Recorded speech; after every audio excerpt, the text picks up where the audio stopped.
Hello everyone, thank you so much for joining me today. I really hope you can see me. I think the lighting is slightly off because it's a gorgeous day outside.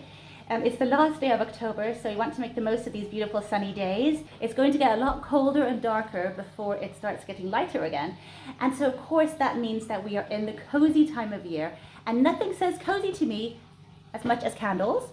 And so last year my sister actually brought me some candles from Denmark, and they have a sort of dark color to them.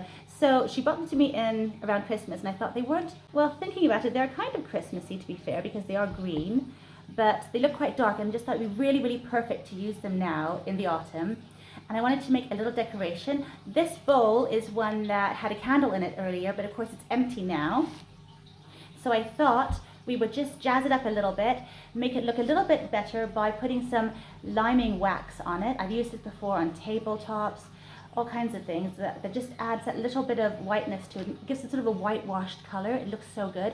So I'll get on with doing that really quickly, and then we'll go and get lots of greenery from the garden, have a little walk around the garden, see what's out there. There's still so much in bloom and just getting all colorful, sort of getting on their autumn color, because we haven't had a frost yet. So we've been really blessed with that. It's so nice to be able to enjoy the garden for as long as possible.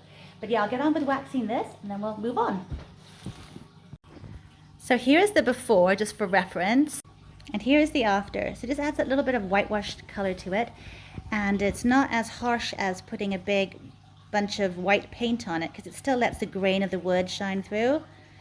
So we're going to leave it here to dry for a bit while we go and collect our greenery from the garden. So first off, we have a little cosmos that's still in bloom. Let's just pick it. These Fuchsia boliviana, so gorgeous, and the berries are edible and very tasty. I was growing them for the berries actually. The flowers are lovely too, but I don't think these ones are going to ripen, because if you look at them, I mean, it's just getting so cold now too. So I think I might actually pick one of these long stems, because that would look really dramatic. Not that autumnal, but still really pretty. So let's just go for it. It's what we've got out here.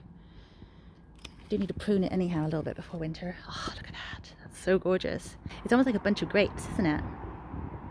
Oh, these feverfew, I absolutely adore these. They keep coming, and they are just the cutest little things.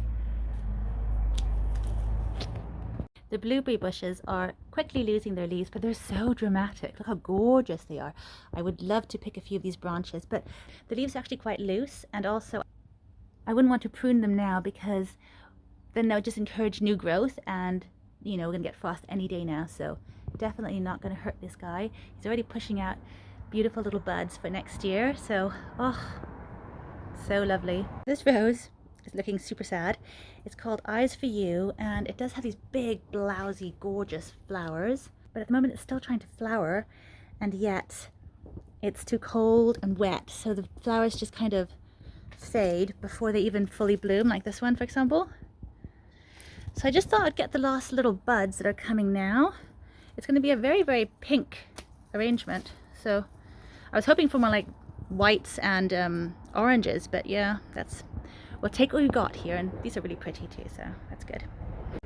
And I love this foliage too. It's very evergreen, so it's going to keep on going all winter, and it's got these interesting little berries on it too, so I think I'll pick some of these branches as well.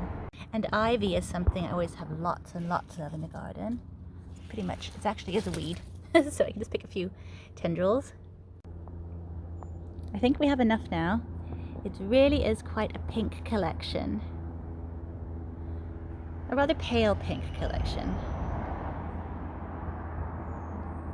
It's amazing how much is still out here in the very end of October. There are even some sweet little pink snapdragons, which would actually really go with our pink color scheme, which we're now having. But if we do need them, I'll come and get some later. Now this is a first for me. We're using some Oasis to keep the beautiful greenery nice and fresh. Usually I just put it straight into a dry pot and it slowly withers away, and I thought we'd try to keep it going for a lot longer and actually enjoy it for longer, especially when they're flowers we're using. They need water, especially in a warmer house. So we're going to let it soak up some water for about 2 minutes and then put all the stuff into it.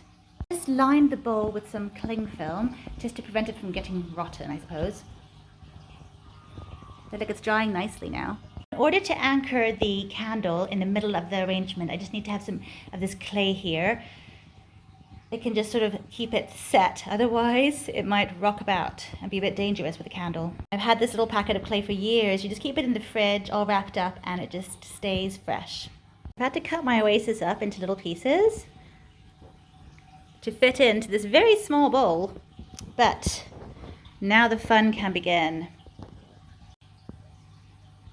So there it is, the finished product. The flowers are really quite close to the candle, so I need to make sure they don't catch fire. I must always keep an eye on it. I've taken the ivy and sort of wound it round and then tucked the ends in, so it sort of gives a bit of structure there. And I kind of feel that the fuchsia is a little bit the wrong color for this because it's kind of really bright there, but I really like the berries, so I could always get rid of the flowers, but I don't know, they're really pretty too, aren't they? So this is just what we got in the garden, and we're just going to use it as it is. Ooh, I have one more thing I have to add. My little autumnal mouse. He was in the supermarket the other day, and look, he's got a little pumpkin, so cute. Oh, and that reminds me, pumpkin. I've grown my own munchkin pumpkins this year. They're so cute, and just like a handful. Really, really sweet. But I use them when I make soup, then I hollow out the insides and then use them as little bowls, like portion bowls. They're so cute. And also I've also made some flower decorations with them where you hollow out the center and fill them with flowers. That's really nice too. But I do have this miniature one that never got very large, and I thought he would be perfect with the mouse. It's like a mouse-sized pumpkin, really. Ooh, and also I could also add my other things. So I think I'll just get this all set up. This would be a nice little centerpiece, autumnal centerpiece, I think. But I'll just get it all set up on the windowsill where we're going to keep it and get the candle lit so you can see it in its full glory.